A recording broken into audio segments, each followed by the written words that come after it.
여러분 안녕하세요. 반갑습니다. 이번 주차 강의는 이번 학기의 마지막 강의가 되겠습니다. 여러분들 한 학기 동안 따라와 주신다고 고생하셨는데 마지막까지 수업에 충실하셔서 유종의 미를 거둘 수 있길 바랍니다. 이번 주차에 강의할 내용은 재료의 광학적 성질이 되겠습니다. 영어로는 optical property라고 부르죠. 자, 그러면 강의 시작하겠습니다.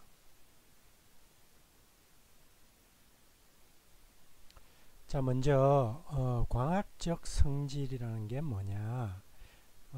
광학적 성질이라는 것은 재료가 전자기 복사선, 특히 가시광선에 노출될 때 그 재료와 가시광선 사이에 반응을 이렇게 보여주는 그러한 이제 내용이 되겠습니다. 이번 학기 이번 이제 챕터에서 다룰 내용은 전자기 복사파의 성질, 그 다음에 고체 재료와 전자기 복사파의 상호작용 뭐 이런 것들에 대해서 배우게 될 테고요. 또한 금속이나 비금속 재료에서 이런 전자기 복사선의 흡수나 반사 그리고 투과와 관련된 그러한 광학적 거동에 대해서 살펴볼 예정입니다. 또한 그러한 현상의 바탕을 둔 어떤 발광이나 레이저 같은 이러한 이제 현상들에 대해서도 살펴보도록 하겠습니다.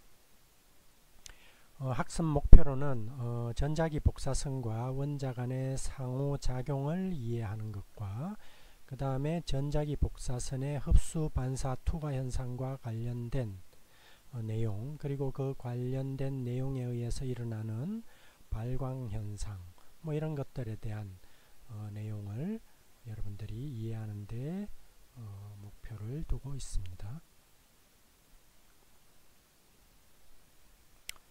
자, 그럼 제일 먼저 빛과 전자기적 스펙트럼에 대해서 한번 살펴보겠습니다. 우리가 눈으로 보는 빛, 즉 가시광선이죠. 이 가시광선이라는 건 결국 뭐냐 하면 전자기 복사선의 일종인 거죠. 전자기파의 일종인 거죠. 그죠? 그리고 그 가시광선은 전자기파의 일종이면서 그 파장은 대략 0.4에서 0.75 마이크로미터 그 정도 범위에 걸쳐져 있는 그러한 전자기파다. 그러한 가시광선의 이제 바깥 부분, 즉 파장이 더 짧은 쪽에는 자외선이 있고 파장이 더 긴 쪽인 이제 람다가 0.75에서 1000 마이크로 구간 정도에는 적외선이라고 부르는 이제 전자기파가 존재하게 되죠. 물론 자외선과 적외선은 우리 눈으로는 볼 수 없는 전자기파가 되겠죠. 이러한 이제 뭐 자외선이든 적외선이든 어쨌든 다 전자기파의 일종이고 우리가 눈으로 보는 빛도 전자기파의 일종이죠. 결국 전자기파니까 이 빛이라는 것은 뭐냐면 파동의 성질을 지니고 있다라는 거죠.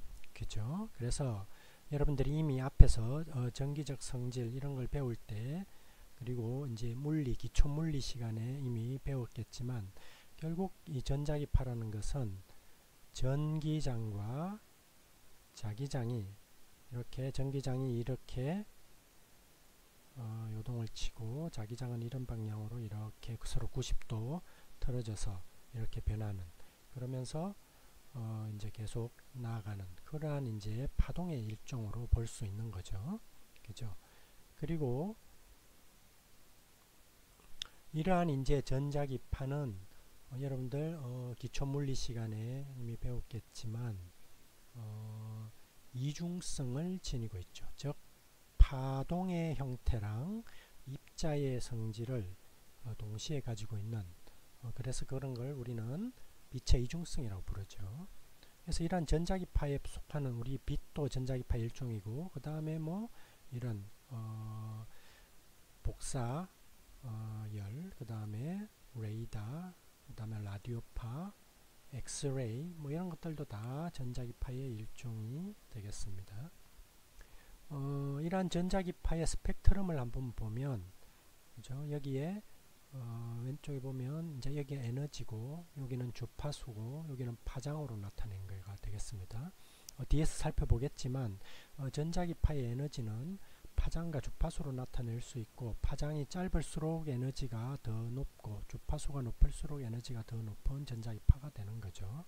그래서 전자기파에는 라디오나 TV 등에 사용되는 전파부터 저 감마선까지 다양한 영역에 속해져 있는데, 우리가 눈으로 보는 가시광선은 요 범위에 들어있는 거죠. 그죠? 그리고 이러한 가시광선은 다시, 그죠? 이렇게 붉은색 계열부터 빨주노초 파남보로 이루어진 무지개 색깔처럼 보라색 영역까지, 즉 파장이 0.7 마이크로대인 붉은색과 0.4 마이크로대인 보라색 영역까지 걸쳐져 있다. 그죠? 그거를 이 부분을 확대해 놓은 게 이 부분이 되겠습니다. 어쨌든 우리가 눈으로 보는 빛은 전자기파의 일종이고, 파장은 그 정도 범위에 속해 있다 라는 걸 아시면 되겠습니다. 자, 그러면 앞에서 이야기했던 대로 빛은 입자와 파동의 성질을 동시에 가지고 있는데, 이걸 우리는 빛의 이중성이라고 부르죠. 그죠? 그래서 이 빛의 이중성에 의해서 어떨 때는 빛을 파동으로 기술하는 게 편리할 때가 있고, 또 어떨 때는 입자처럼 이제 기술하는 게 편리할 때가 있죠. 어쨌든 이러한 전자기파의 에너지는 파동으로 나타냈을 때, 그죠? 이 H, 뉴로 나타내진다라는 거죠. 즉 에너지는 H는 플랑크 상수라고 부르는 상수예요. 그리고 뉴는 진동수가 되겠습니다. 전자기파의 진동수. 그러니까 헤르츠 단위를 쓰는데, 단위는 1초분의 1이죠. 그래서 세커 퍼 세커로 주어지게 되겠습니다. 즉 에너지는, 전자기파의 에너지는 진동수에다가 플랑크 상수를 곱한 값이다. 그리고 이 진동수라는 이러한 hν 는 파장으로 나타내면 람다분의 hc로 나타낼 수 있다는 거죠. 이때 c는 빛의 속도에 해당되고, 빛의 속도는 1초에 30만 킬로미터 간다라고 보통 이야기하죠. 그리고 그때 그 빛의 파장, 그걸 람다, 즉 미터로 나타낸 파장이 되겠습니다. 물론 이때 그러면 단위가 맞춰야 되니까, 그러면 속도는 미터 퍼 세크가 되겠죠. 그리고 플랑크 상수는 줄 세크가 되겠습니다. 즉 뭐냐면 플랑크 상수의 H, 보통 이 H는 플랑크가 양자역학의 양자 개념을 처음 이제 도입한 독일의 물리학자죠. 그래서 이 H는 보통 이제 하로 읽기도 합니다. 독일어의 알파벳. 그래서 H 하뉴인데, 이때 그 얘의 단위는 얘를 얘로 나누면 되죠. 그러니까 얘가 단위가 줄이고 얘가 세크분의 1이죠. 그러니까 H의 단위는 에너지의 초가 곱해진 줄 세크나, 아니면 얘를 엘렉트론 볼트로 환산하면 엘렉트론 볼트의 초가 곱해진 엘렉트론 볼트 세크, 뭐 이런 식의 단위가 사용되겠습니다. 또한 이러한 이제 빛은 결국 빛의 속도 c는 어차피 빛이라는 게 전자기파죠. 즉 전기장과 자기장이 번갈아서 교대로 계속 진동하면서 나아가는 파동이잖아요. 따라서 빛의 속도라는 것은 결국 전기장과 관련된 electric constant, 그 다음에 자기장과 관련된 magnetic constant로 나타낼 수 있는데, 결국 이때의 전기적 상수는 뭘 쓰냐면 permittivity, 유전율을 쓰고, magnetic 상수와 관련된 상수로는 투자율이라고 부르는 퍼미어빌리티를 씁니다. 결국 빛의 속도라는 것은 진공에서의 빛의 속도는, 얘는 지금 진공에서의 빛의 속도죠. 진공에서의 빛의 속도는 진공에서의 유전율에다가 진공에서의 투자율을 곱한 거에 루트를 씌워서 역수를 취한 거죠. 결국 그게 빛의 속도이다. 그리고 이렇게 빛의 속도는 파장에다가 진동수를 곱한 거와 같다. 그리고 그 값은 3 곱하기 10의 8승 미터 퍼 세커 정도이다. 매우 빠른 속도로 이제 나아가는 파동이 되겠죠. 3 곱하기 10의 8승 미터 퍼 세커는 1초에 지구를 7바퀴 반 정도 도는 그러한 이제 속도가 되겠습니다. 어쨌든 여러분들이 앞에서 이러한 유전율과 투자율은 이미 배웠고 결국 빛의 속도는 이렇게 나타내진다 라는 걸 아시면 되겠습니다. 자, 그러면 이제 그 고체와 빛의 상호작용에 대해서 한번 알아봅시다. 모든 재료는 기본적으로 원자로 이루어져 있죠.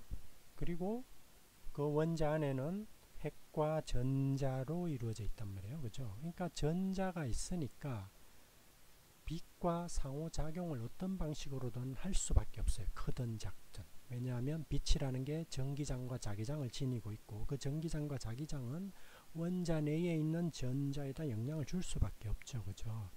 그래서 그러한 재료와 빛의 상호작용에는 뭐 여러 가지들이 있는데 그 중에 대표적인 걸 보면 흡수가 있고, 즉 광자들이 재료에 들어와서 가전자대에 있는 전자와 상호작용해서 에너지를 재료에 전달해 주는 경우죠. 즉 그 에너지를 흡수하는 거죠. 재료가. 즉 빛을 쬐주면 빛의 에너지를 흡수하는 케이스가 되겠습니다. 그 다음 두 번째는 반사, 영어로는 reflection인데 광자가 재료에다가 에너지를 전달해 줬지만 곧바로 그 에너지가 방출되는 경우 우리는 반사라고 부릅니다.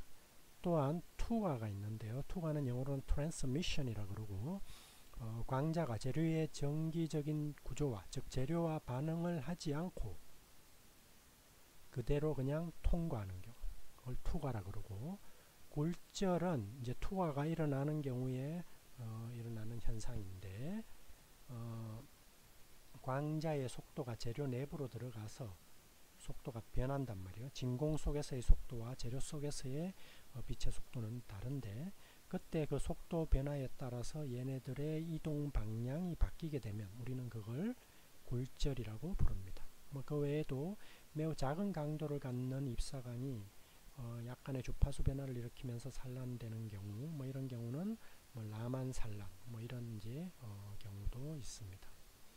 어쨌든 입사되는 빛의 세기는, 즉 재료에 입사되는 빛의 세기는 재료를 투과하는 빛의 세기랑 흡수되는 빛의 세기, 반사되는 빛의 세기 하고 관계를 보면 이런 관계를 보이는 거죠.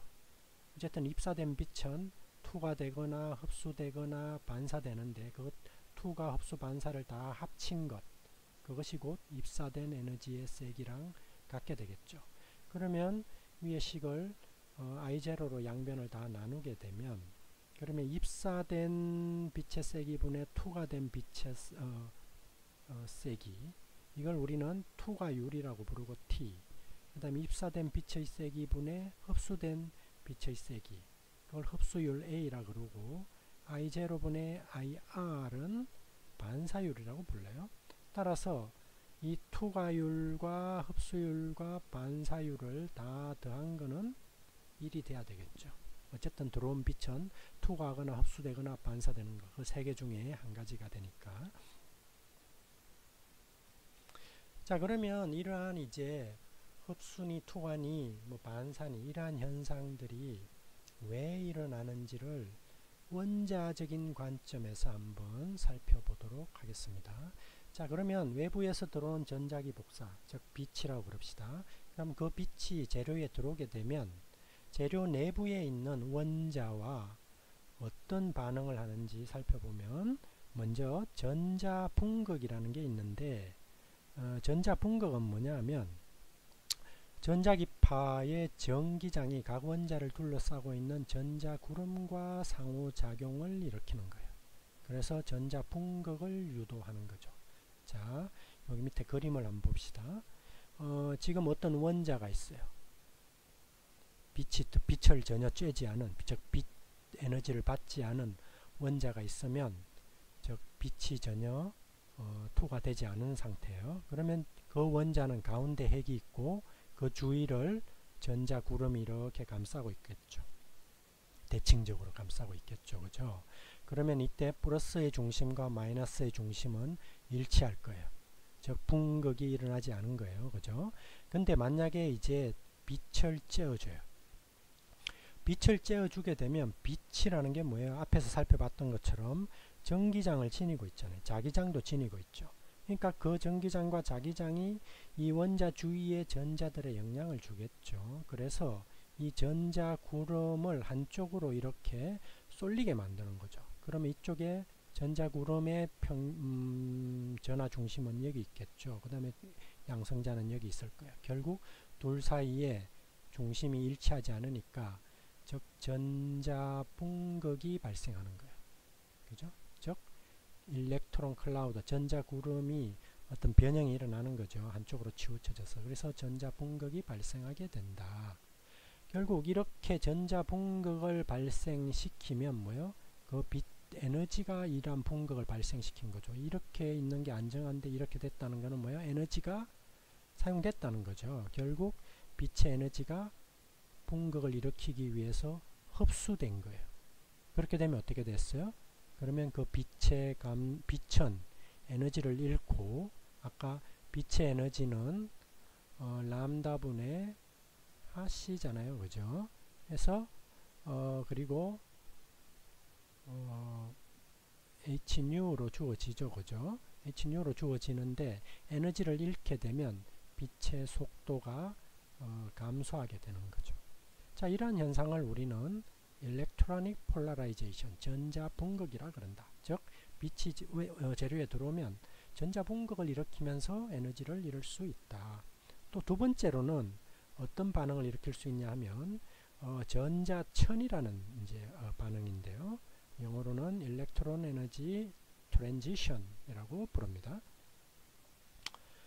이것은 전자기 복사선이 이제 원자에 들어오게 되면 전자의 천이가 일어난다는 거죠. 전자의 천이에 관해서는 여러분들이 예전에 앞에서 이미 배웠을 거예요. 즉 모든 전자는 원자 속의 모든 전자는 각각의 가장 낮은 상태의 에너지 준위에 놓여 있게 되죠. 근데 에너지를 흡수하게 되면 전자 천이가 일어나죠. 즉 뭐냐면 어떤 전자가 만약에 E2라는 에너지 준위에 있다. 그러면 이때 어떤 new 42 밑에 이제 춘자를 4이라고 했어요. 그러니까 에너지 준위 상태가 여기는 2번 상태고 여기는 4번 상태인데, 그래서 그 에너지 차이에 해당하는 광자 에너지를 주게 되면 이 전자가 더 높은 에너지로 천위를 할 수 있겠죠. 그러면 이포 상태가 될 거예요. 그죠?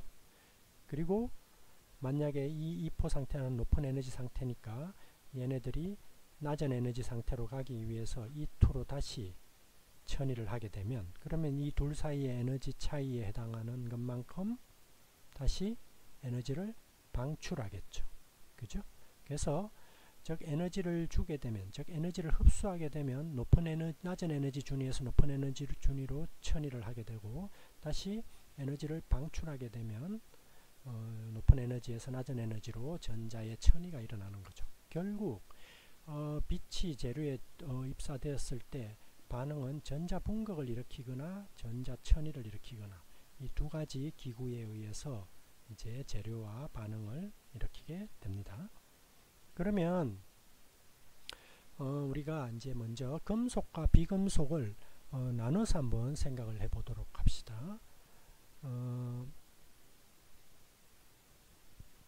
금속은 일단 여러분들 앞에서 전기적 성질에서, 재료의 전기적 성질에서 밴드 갭 이론에 대해서 배웠죠. 그죠? 즉 금속 같은 경우에는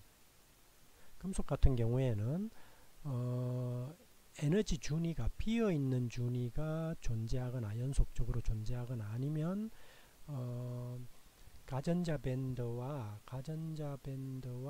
전도 밴드가 서로 이렇게 겹쳐서 여기 소위 밴드 갭이라고 하는 그런 밴드 갭이 없는 경우, 그런 경우가 이제 생길 수 있다 그랬죠. 거기에 반해서 이제 반도체나 부도체 같은 경우에는 반도체는 밴드 갭이 좀 작고 부도체는 밴드 갭이 굉장히 큰 거죠. 그래서 가전자대에 있는 전자가 전도대로 올라가지 못해서 전기가 이제 부도체가 되는 그러한 이제 현상에 대해서 배웠을 거예요.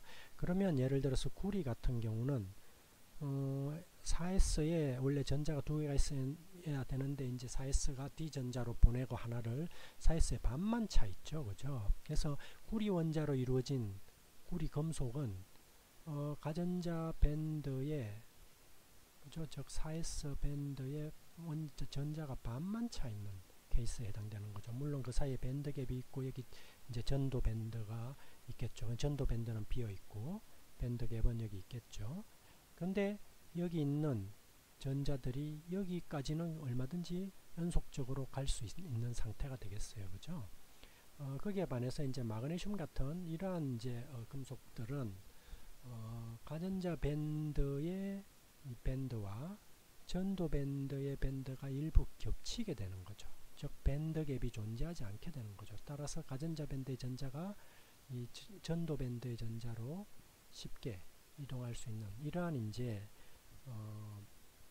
밴드 구조를 지니고 있게 되죠. 이렇기 때문에 어떻게 되냐 하면 만약에 금속의 복사선이 즉 빛 같은 복사선이 입사하게 되면 이 전자가 그죠?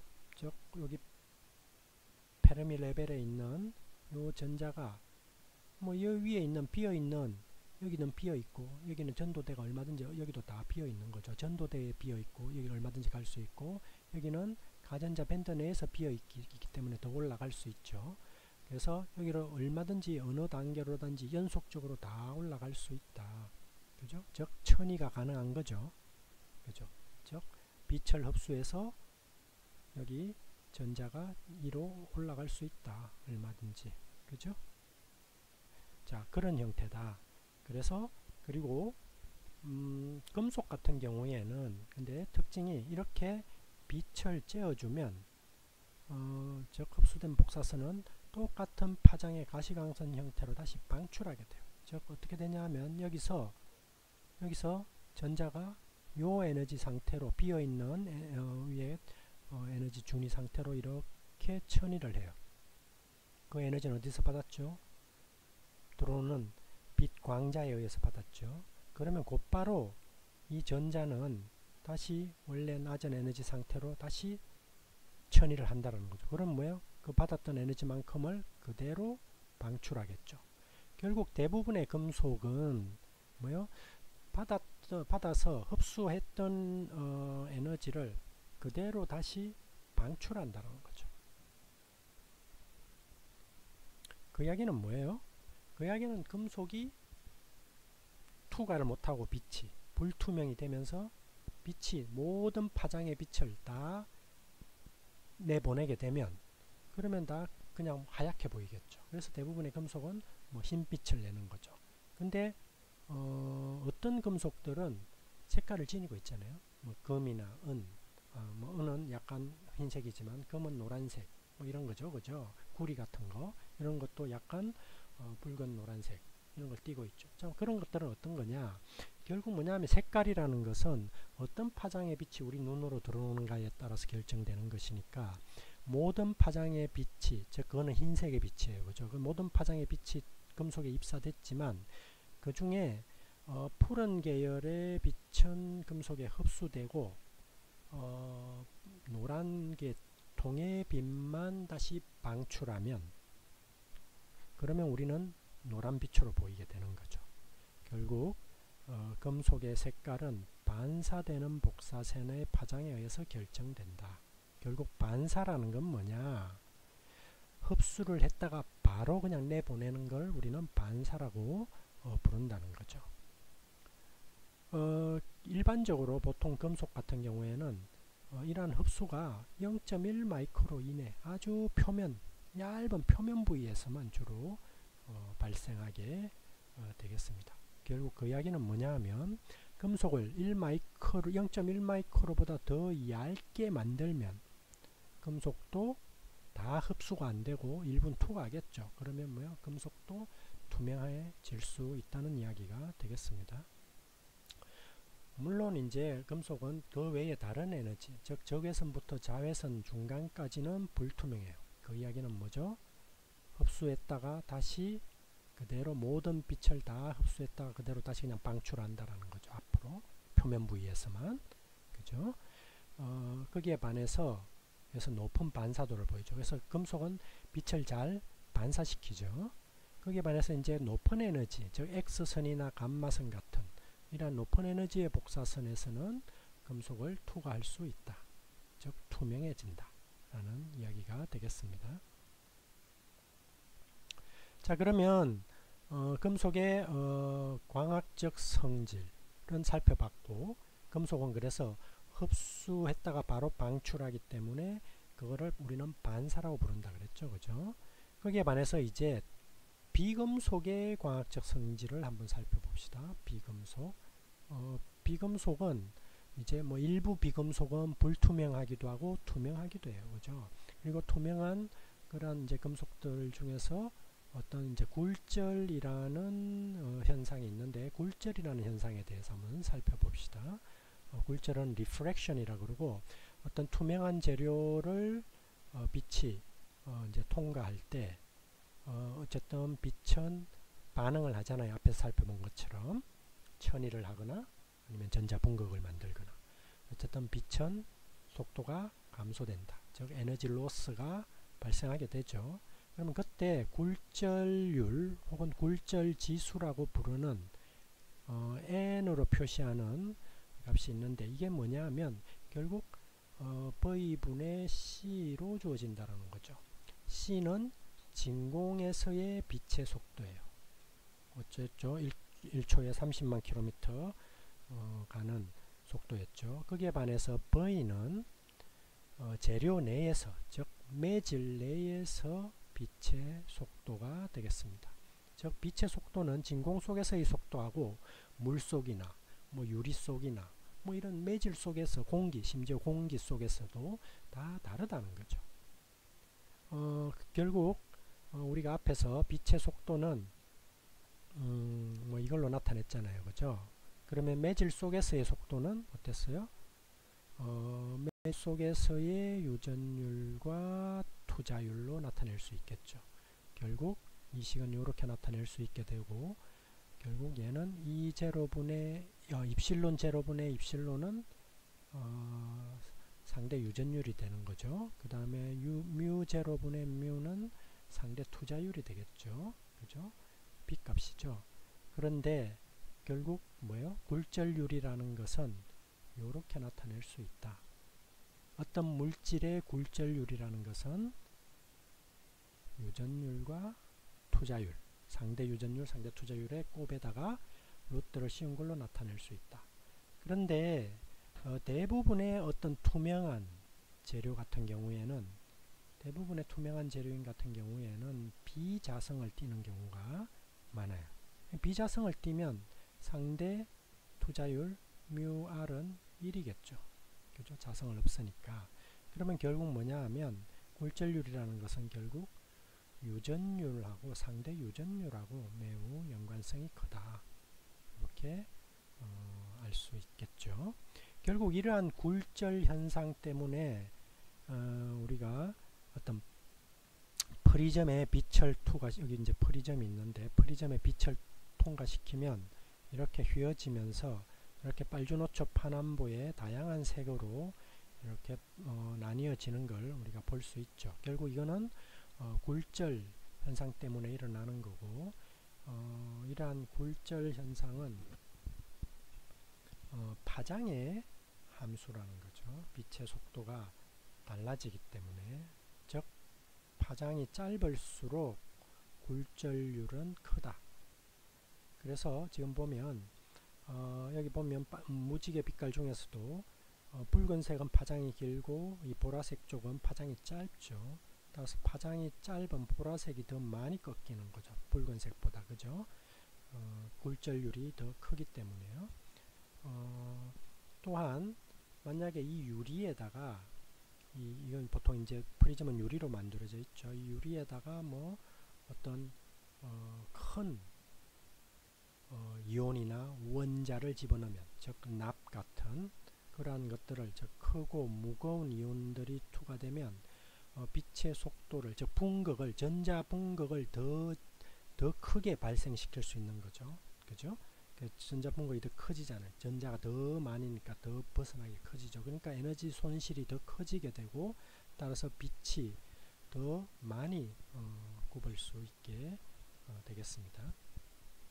보통 우리가 일상적으로 사용하는 투명한 재료들, 보통 이제 일반적인 유리 혹은 플라스틱 혹은 뭐 이제 PBO, 산화납이죠, 다이아몬드, 뭐 이런 것들의 이제 굴절률들이 대략 여기에 주어져 있는데, 보통 유리 같은 경우에는 1.5에서 1.7 정도 값을 보여주고 있습니다. 그냥 이러한 유리에다가 이 PBO를 첨가해주면 그 첨가되는 양에 따라서 이 굴절률이 증가되게 되겠죠. 그래서 뭐 2.1 뭐 이런 식으로 이제 굴절률이 증가시킬 수도 있게 됩니다.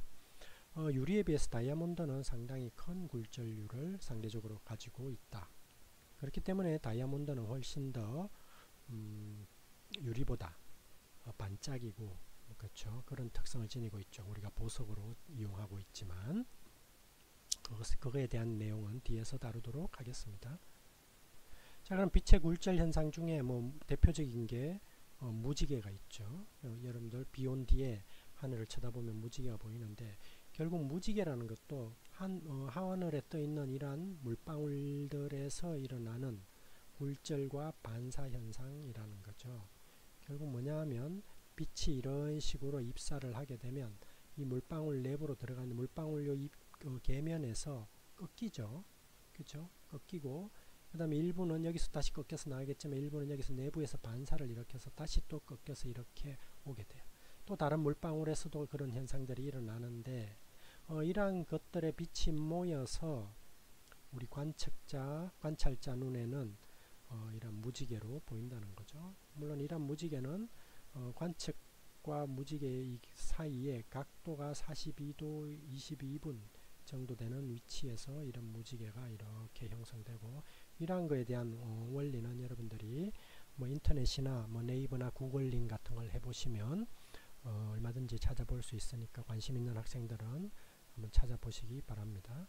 어쨌든 이러한 이제 굴절과 내부 반사에 의해서 무지개는 생기고, 결국 그러다 보니까 거대한 원의 형태로 생기는 거죠. 그러니까 우리가 보는 무지개는 반원인 이유는 나머지 반이 지표면 밑으로 내려가 있기 때문이 그렇죠. 하늘에 올라가서 비행기에서 무지개를 보거나 그러면 이제 이렇게 둥근 형태를 볼 수 있게 되겠죠.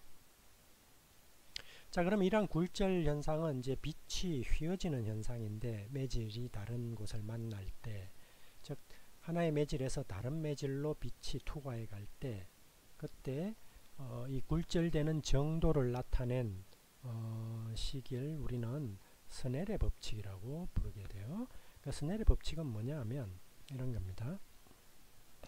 예를 들어서 여기 두 개의 매질이 있어요. 이쪽 매질과 이쪽 매질이 여기에 경계를 이루고 있는 거죠. 그 경계로 빛이 이 방향으로 이렇게 입사를 하고 있어요. 그러면 위쪽 매질의 굴절률을 N1이라고 그럽시다. N이라고 그럽시다. 위쪽 류의 굴절률을 N, 그 다음에 밑에 매질의 굴절률을 N'이라고 할게요. 그죠? 만약에 위에 매질을 만약에 공기나 진공이라 그러면 1이 되겠죠. 진공은 굴절률이 그냥 뭐 진공이니까 굴절률은, 원래 굴절률은 빛의 속도와 매질 속에서의 속도니까 그죠? 그냥 1이죠. 진공에서는. 공기 중에서는 1보다는 크지만 거의 1에 가까워요. 1.0000 뭐 이런 식으로 값이 주어지니까 뭐 공기도 거의 1이라고 봐도 무방한 거죠. 그 다음에 밑에 매질은 소다 라임 실리카라고 봅시다. 우리가 앞에서 글라스는 대략 뭐 이 정도 값을 지녔죠. 그 중에 이제 소다 라임 글라스를 보면 1.51 정도의 굴절률을 갖고 있다라는 이야기가 되겠어요. 자, 거기에 이제 빛이 이렇게 들어와요. 그러면 이 계면에 수직한 법선을 긋고 그 법선과 입사빔 사이의 각도를 우리는 입사각이라고 부르겠어요. 그래서 파이 r로 놨어요. 그 다음에 그럼 이 계면에서 얘가 직진 방향은 이 방향인데 다른 굴절률의 매질을 만나면 이 계면에서 꺾이게 돼요. 이쪽 방향으로. 그때 이 법선과 요 꺾인 광선의 사이각, 그걸 파이 r이라 그러고 굴절각이라고 부르겠습니다. 리프렉션 앵글이죠. 자, 그러면 이때 이 굴절률과 굴절각 사이는 이런 관계를 보인다는 거죠.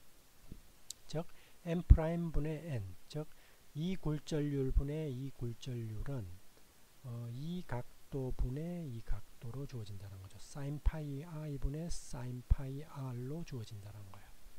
그죠? 물론 굴절률은 상대적으로는 지금 굴절률이 낮은 매질에서 굴절률이 높은 매질로 이렇게 들어오고 있는 케이스의 경우에 빛이 직진하는 각도보다 더 안쪽으로 꺾이게 되는 거죠. 그리고 이때의 굴절각을 구해보면 만약에 이 입사각이 30도로 입사됐다. 그럼 굴절각이 얼마가 되겠느냐? 그러면 그냥 이 식에다 그대로 집어넣으면 되는 거죠. 집어넣고 구해보면 19.3도다. 즉 30도로 입사를 하면 이 각도는 19.3도로 굴절되어 빛이 직진한다 라는 이야기가 되겠어요. 자, 그러면 이러한 굴절 현상으로부터 한번 생각을 해봅시다. 만약에 이제 반대로 두 개의 매질이 이제 서로 계면에서 만나고 있는데 위에 굴절률을 N2, 밑에 굴절률을 N1이라고 합시다. 근데 밑에 굴절률이 위에 굴절률보다 더 큰 경우예요. 즉 빛이 굴절률이 높은 매질에서 굴절률이 낮은 매질로 이렇게 가는 경우죠. 역시 이 경우에도 스넬의 법칙을 적용할 수 있겠죠. 법선이 이렇게 있고 이렇게 법선이 있고 거기에 요 각도가 이제 뭐예요? 입사각이 되고 이 각도가 굴절각이 되는 거죠. 그죠? 그러면 이때 스넬의 법칙을 적용해 보면 N1분의 N2, 즉 밑에 분의 위죠. 그러면 각도는 서로 반대로 각도는 위의 각 sin 파이 2분의 sin 파이 1의 관계를 가져야 되겠죠. 그죠? 그렇게 되면 결국 얘가 어떻게 되겠어요? 입사각보다 굴절각이 더 커지는 거죠. 왜? 굴절률이 더 높은 매질에서 굴절률이 더 낮은 매질로 빛이 이쪽 방향으로 빛이 가고 있기 때문이죠. 그죠? 굴절률이 높은 데서 굴절률 낮은 물질로 빛이 입사하는 경우. 그렇기 때문에 빛이 어때요? 이렇게 들어가면 이쪽으로 꺾이는 게 아니고 이쪽으로 꺾이는 거죠. 그죠? 그러면 만약에 빛을 입사각을 좀 더 키워 봅시다. 이 빨간색 빛으로 이렇게 되면 그러면 뭐예요? 굴절각은 더 커져서 이렇게 되겠죠. 즉 이 계면하고 나란해질 거예요. 그죠? 그러면 그거보다 더 키우면 입사각을, 그래서 이 방향으로 들어온 빛은 어떻게 되겠어요? 굴절각이 이렇게 되겠죠. 그죠? 즉 뭐예요? 이제 이쪽 매질에서 저쪽 매질로 가지를 못하죠. 즉 이 계면에서 도리어 이 안쪽으로 들어오게 되는 거죠. 자, 이러한 일이 일어나게 되는 경우를 우리는 전반사라고 부른다는 거죠. Total Internal Reflectance. 즉 뭐냐면 요 임계, 즉 굴절된 각이 수평해지는 요 각도를 우리는 임계각이라고 부르고 크리티컬 앵글, 그 크리티컬 앵글보다 더 큰 각도로 들어오게 된 모든 빛들은 여기로 들어오는 거죠. 그 빛들은 다 뭐예요? 이렇게 안으로 반사가 일어난다는 거죠. 계면에서. 자, 이러한 현상을 우리는 전반사다. 즉 내부 반사를 일으키게 된다. 입사각이 임계각보다 커지는 경우죠. 자, 그렇게 되면 여기서 보면 그림으로 봤듯이 수직으로 들어오면 수직으로 그냥 그대로 그냥 나가요. 안 꺾여요. 그죠? 수직으로 입사되면. 근데 어느 특정 각도로 입사되면 이렇게 꺾이죠. 더 낮은 각도로 입사되면 이렇게 꺾이죠. 더 낮은 각도로 되면 더 높은 각도로 입사되는 거죠. 더 높은 각도로 입사되면 이렇게 나가는 거죠. 또 더 높은 각도로 입사되면 이제 전반사가 일어나는 그런 이제 경우가 되겠습니다. 자, 그러면 전반사를 보면, 그죠? 전반사를 보면, 전반사 다이아몬드의 예를 한번 들어봅시다. 다이아몬드는 스넬의 법칙을 적용하면, 다이아몬드의 굴절률은 앞에서 2.42였죠. 그리고 공기의 굴절률은 1이었죠. 그러면 전반사가 일어나려면 굴절각이 90도가 돼야 되겠죠. 그죠? 그러면 그때 임계각도를 구하면, 그죠? 전반사를 일으킬 수 있는 임계각도를 구하면 24.4도가 된다라는 거죠. 그러니까 24.4도보다 그죠? 24.4도보다 더 큰 각도로 이렇게 입사하게 되면 다 전반사를 일으킨다. 그죠? 그래서 다이아몬드는 그러한 특징을 보일 수 있도록 보통 이렇게 커팅을 하게 되죠. 다이아몬드를 보면 이렇게 그냥 뭐 원석 그대로 두는 게 아니고 이렇게 특정한 모양으로 깎죠. 보통 이제 뭐 이런 형태로 많이 깎는데, 그러면 이 깎인 면과 면 사이의 각도나 이런 것들은 이제 이러한 이제 각도를 잘 고려를 해서 이런 모양으로 보통 이제 깎게 되는 거예요. 그렇기 때문에 다이아몬드는 매우 이제 보통 유리에 비해서 반짝이는 특성을 보이게 되는데, 반짝이는 특성을 보이는 이유는 또 다른 이유는 뒤에서 다시 좀 더 설명하도록 하겠습니다.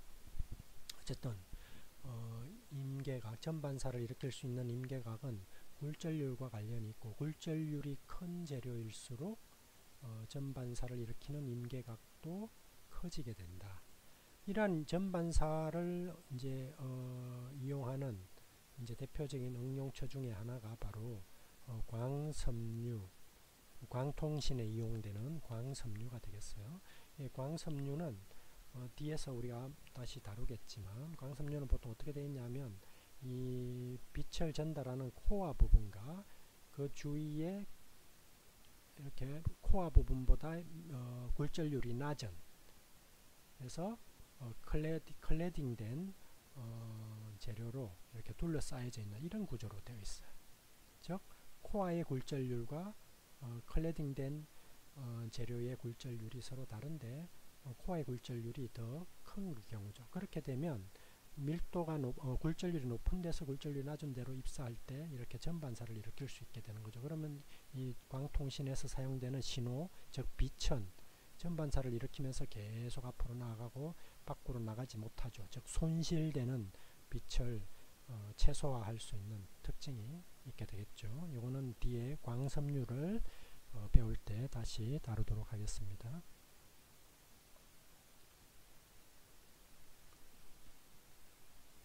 자, 그러면 이번에는 이제 반사에 대해서 한번 살펴봅시다.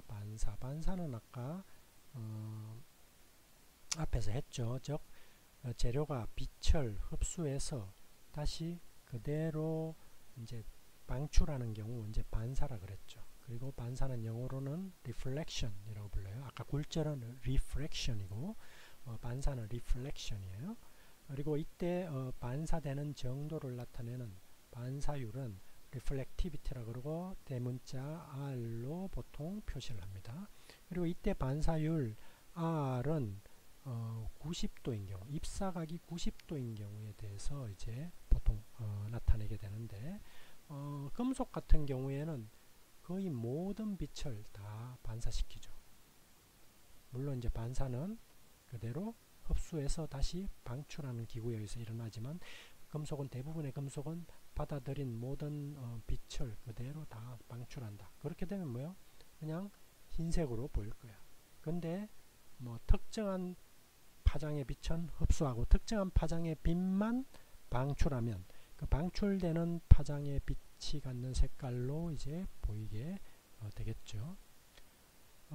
대부분의 비금속들 같은 경우에는 빛이 지금 이제 굴절율이 다른 재료 두 개의 재료 사이의 계면에서 산란을 일으키게 되고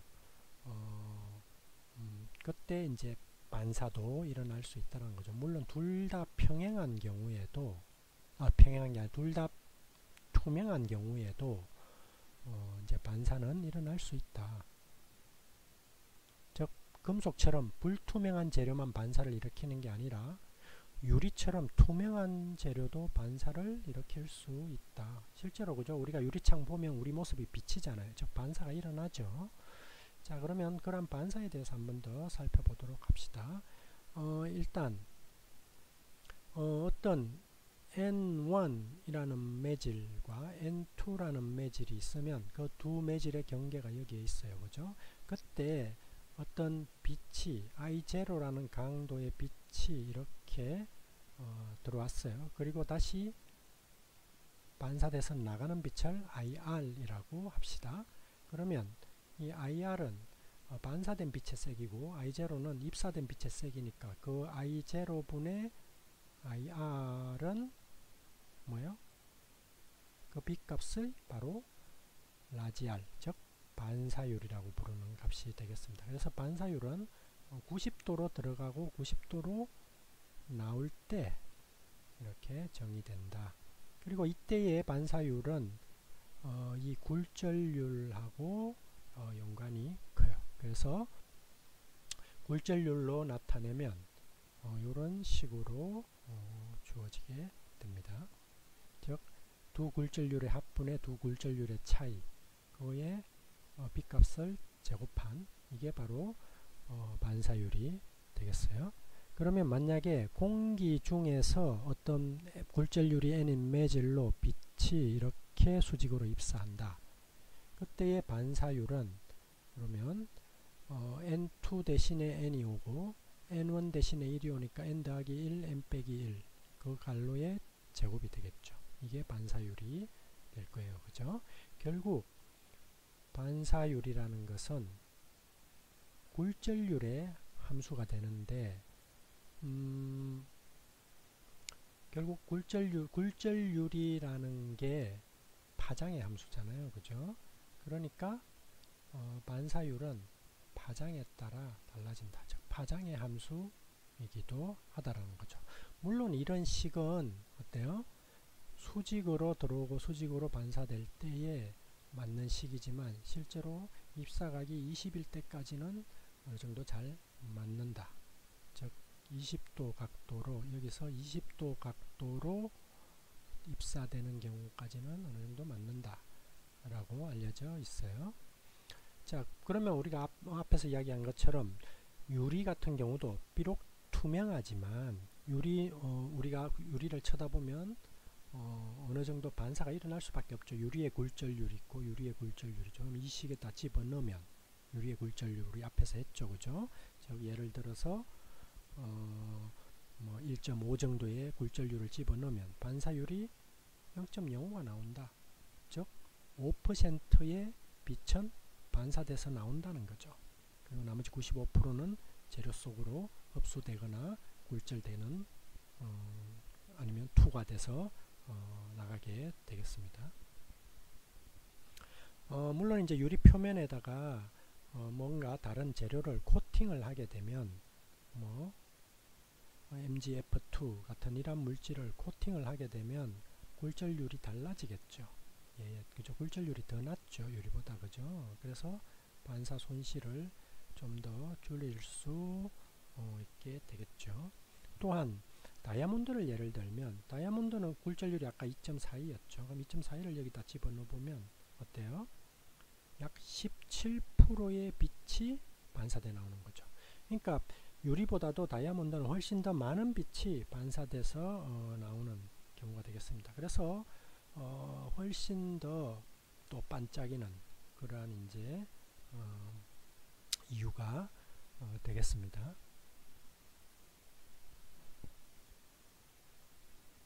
자, 그러면 이러한 이제 반사에 대해서 조금 더 살펴보면 금속은 매우 반사율이 높잖아요. 그래서 금속은 금속 광택을 나타내죠. 반짝반짝, 그죠? 빛난단 말이에요. 샤이니하죠. 즉 뭐요? 금속 재료는 흡수한 복사선의 대부분을 표면 부위에서 재방출한다는 거예요. 금속은 표면, 즉 그 재료의 거의 1마이크로 이내의 아주 얇은 표면 부위에서만 빛을 흡수한다 그랬죠. 그리고 다시 방출한다 그랬어요. 그죠? 그리고 그때 방출하는 형태가 같은 파장의 빛을 그대로 내보내게 되면 그냥 뭐 흰빛이 되겠죠. 그죠? 그리고 그게 바로 반사된 빛깔이 되겠습니다. 그러면 실제로 천이 현상으로 살펴보면, 즉 포톤이 광자가 금속에 입사되면, 그러면 금속의 밴드에서 여기가 가전자 밴드고, 그죠? 여기가 이제 가전자 밴드죠. 가전자 밴드 내에 요만큼은 가득 차 있는 상태고, 요 위에는 비어 있는 거죠. 그러니까 이 위에 에너지 상태로는 얼마든지 어떤 에너지 준위로라도 올라갈 수 있게 된단 말이에요. 그죠? 그러니까 만약에 아까 앞에서 봤던 것처럼 요 상태의 전자가 이 상태로 올라가게 되면 이 높은 에너지의 전자는 다시 이 낮은 에너지 전자 에너지 준위 상태로 떨어지면서 똑같은 흡수한 광자하고 똑같은 파장의 빛을 방출하게 되겠죠. 그죠? 그걸 우리는 반사라고 부른다. 즉 흡수했다가 다시 방출하는 경우 반사가 나타나게 되겠죠. 그러면 뭐 흰색 빛이 들어오면 빨주노초 파남보가 다 섞여 있잖아요. 그죠? 그러면 뭐 빨간 빛은 에너지가 작고, 그 다음에 보라색 빛은 에너지가 더 높은데, 그 모든 에너지들을 다 이렇게 다 흡수하는 거죠. 그리고 나서 다시 다 그 빛대로 방출하면, 그러면 그 금속은 그냥 흰색으로 보일 거예요. 그런데 그래서 알루미늄이나 실버 같은, 은 같은 이러한 대부분의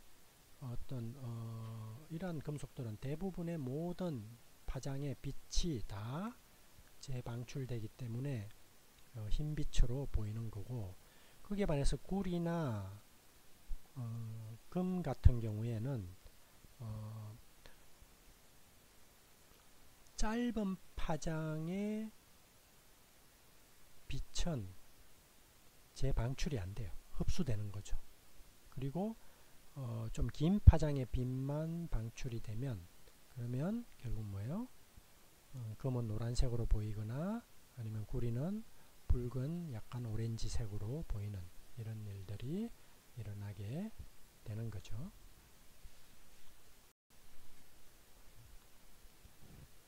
자, 그 다음에 이제 빛이 흡수될 때 이제 빛이 투과할 수도 있고 불투명할 수도 있는데, 요거의 경우에는 결국 어떤 재료가 투명하냐 불투명하냐는 그만큼 이 전자가, 가전자대에 있는 전자가 밴드갭을 넘어서 갈 수 있느냐 없느냐, 전자가 흡수될 수 있느냐 없느냐에 따라서 달라지게 되는 거죠. 즉 만약에 전자가 빛을 흡수하면, 그래서 빛이 전자를 여기시키는데 다 흡수가 되면, 그러면 걔네들은 불투명해질 거예요. 근데 빛이 그저 흡수되지 않고 그대로 통과하면 우리는 그 재료는 투명해지게 될 거예요. 자, 이거에 대해서는 뒤에서 살펴보도록 합시다. 그 다음에 이제 흡수에 대해서 이제 살펴볼 텐데요. 흡수에 대해서는 다음 시간에 계속 하도록 하겠습니다. 여러분 수고하셨습니다.